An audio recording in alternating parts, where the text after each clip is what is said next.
Ainda falando de judiciário, só que aqui do Paraná, o juiz Eduardo Apio entrou com um pedido no Supremo Tribunal Federal para tentar retornar ao comando da 13ª Vara Federal de Curitiba. O magistrado está afastado do cargo desde o mês de maio. Os advogados do juiz federal solicitam que seja expedida uma liminar para suspender o processo administrativo movido contra ele na Corregedoria do Tribunal Regional Federal da 4ª Região. O magistrado foi afastado do cargo por determinação do TRF-4 e, por isso, a defesa de Eduardo Apio pede ao Supremo Tribunal Federal que suspenda a punição até que o Conselho Nacional de Justiça se pronuncie sobre a correção que está sendo realizada na Corte de Segunda Instância. A 8ª turma do TRF-4 e a 13ª Vara Federal de Curitiba são alvos do CNJ, que apura atos praticados por juízes e desembargadores. A apuração nas atividades, nas unidades, teve início no fim de maio e ainda não tem previsão de ser concluída. O pedido de defesa de Apio foi feito nesta semana dentro do processo que tramita na Corte, em que o ministro Dias Toffoli decidiu invalidar todas as provas obtidas por meio do acordo de leniência celebrado pela Força-Tarefa da Lava Jato com a Odebrecht. A nova tentativa de Eduardo Apio em retornar ao cargo ocorre poucos dias depois do TRF-4 proferir nova decisão desfavorável a ele. No começo da semana, o tribunal declarou a suspeição do juiz. Ou seja, a Corte de Segunda Instância acatou um pedido feito pelo Ministério Público Federal do Paraná e anulou todos os atos praticados pelo magistrado enquanto ele esteve à frente da 13ª Vara Federal de Curitiba. É mais um capítulo dessa novela da 13ª Vara Federal de Curitiba.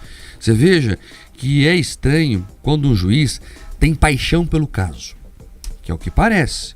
O Apio já foi afastado, já tentou retornar, levou um não e agora tenta de novo. Justamente quando ele entendeu que pode ter ganhado algum espaço diante da decisão do Dias Toffoli de invalidar o acordo de leniência da Odebrecht. Então ele percebeu o seguinte, posso ir de novo porque parece que o vento mudou. Vamos lá. Primeiro, que o vento não mudou tanto assim. Aliás, o Toffoli vai ter que tomar novas decisões diante do acordo de cooperação internacional que o Ministério da Justiça de Flávio Dino achou numa gaveta lá qualquer, guardado, né? Lembrando que o Toffoli tomou uma decisão dizendo que não havia acordo. Depois se descobriu que havia sim um acordo. Então, eu imagino que ele tome uma outra decisão em relação a isso. Pelo menos seria o correto diante dos fatos novos. Mas, em segundo lugar, o Eduardo Apio, que foi afastado, tenta voltar há algum tempo, já se mostrou por demais apaixonado pela causa. Ele deu entrevistas adiantando posições. Ele falou que acha que os antigos juízes da causa cometeram irregularidades. Ele criticou, o padrão adotado pelo Ministério Público Federal nesse caso. Só isso já mostra que ele não é imparcial, que é justamente o que ele mesmo condena em outras gestões, digamos assim, da 13ª Vara Federal. Ele critica o Moro por não ter sido imparcial. E ele se mostra não imparcial quando tem esta vontade exagerada de tocar os casos, quando dá entrevistas a todo tempo, quando usa LUU 22 como dado de acesso ao sistema da Justiça Federal, quando supostamente ligou para um filho de um desembargador que julga o caso com tons de ameaça, já está muito explicado, né? O ideal seria que ele, como juiz federal, tocasse a vida. Tem vários casos a serem julgados na Justiça Federal. Tem a questão previdenciária, tem a questão habitacional, tem a questão criminal de outros casos. Há muito o que fazer lá.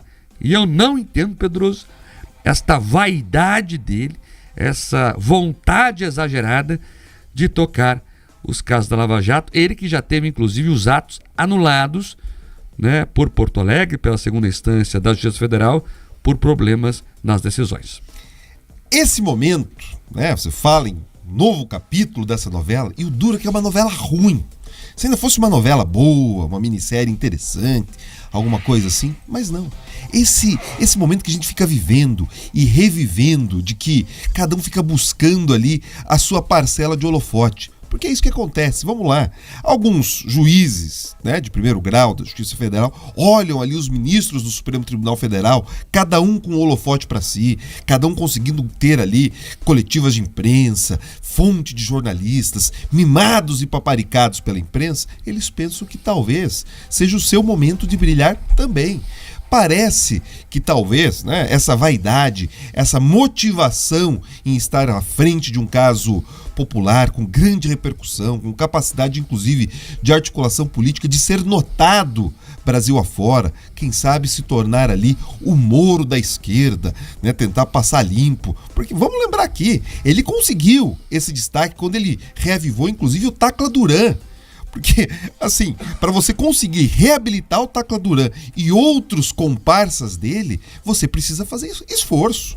Então, talvez esse interesse midiático, esse comprometimento mais com o brilho, né, e com o aparecer, tem prevalecido. Seria importante, talvez, que ele, que outras pessoas envolvidas nesse caso, realmente dessem um passo atrás e permitissem que as coisas se serenassem. Agora, nós também aguardamos ansiosos o resultado dessa correção, até para que esse caso seja passado a limpo e seja colocado uma pedra em cima de toda a situação. Os responsáveis punidos e, principalmente, que aqueles que ainda aguardam o julgamento tenham sim ali a sua investigação concluída e principalmente as penas aplicadas, Mark. Agora, 7 horas 25 minutos. Repita. 7h25. E ainda falando da Lava Jato, o presidente do Tribunal de Contas da União informou que a corte vai reavaliar as decisões envolvendo a Odebrecht. A informação foi confirmada pelo ministro Bruno Dantas, que está à frente da instituição em sessão realizada na última quarta. Segundo ele, o TCU vai preparar um levantamento para identificar os processos que podem ter sofrido impacto com a utilização das provas anuladas pelo ministro Dias Toffoli. A ação tem como objetivo cumprir a decisão do magistrado, que considerou inválidas as provas decorrentes do acordo de leniência com a empresa.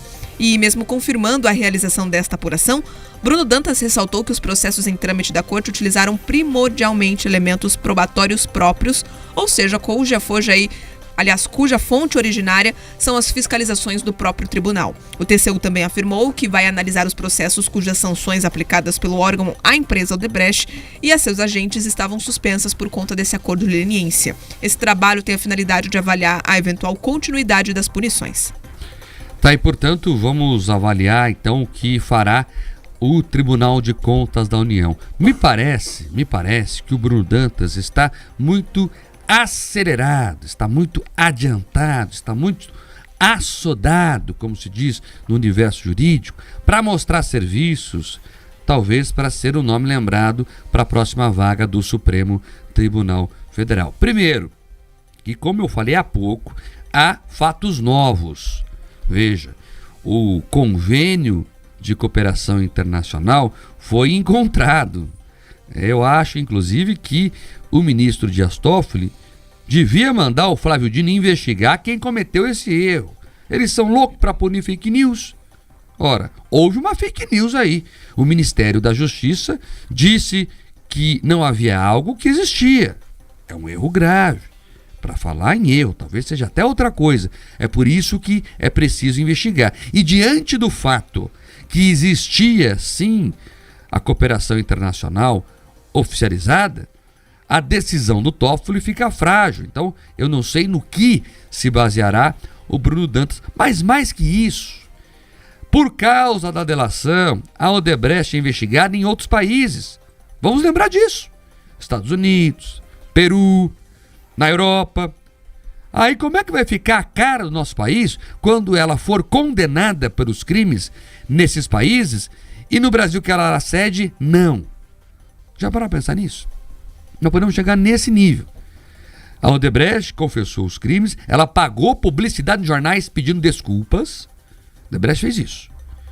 Aí ela é condenada lá fora e aqui no nosso país, não, porque, enfim, alguém não encontrou o que devia encontrar em algum arquivo qualquer. Suco de Brasil, hein, amigo? É uma realidade paralela. Você perceba, eles podem ser, como o Marco alertou aqui, criminosos lá fora e gente honesta e muito proba aqui dentro.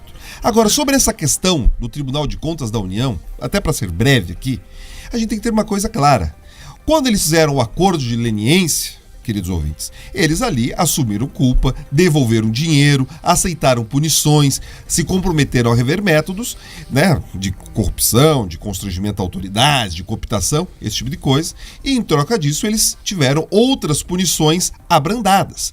Com esse cancelamento ali, né, do acordo de leniência promovido pelo Toffoli, outras investigações que ficaram abertas, inclusive no Tribunal de Contas da União, eles têm que ser reabertos. Então, se o Bruno Dantas agora, né, recuperou o apetite, quer participar do debate, ele tem que ir justamente no caminho inverso. Ele precisa falar, opa, peraí, então se não tem acordo de leniência, cabe ao Tribunal de Contas da União agora punir sobre os malfeitos praticados pela Odebrecht. Então vamos aguardar, porque se você descobre uma ponta, você está ali possibilitando que mais coisas apareçam.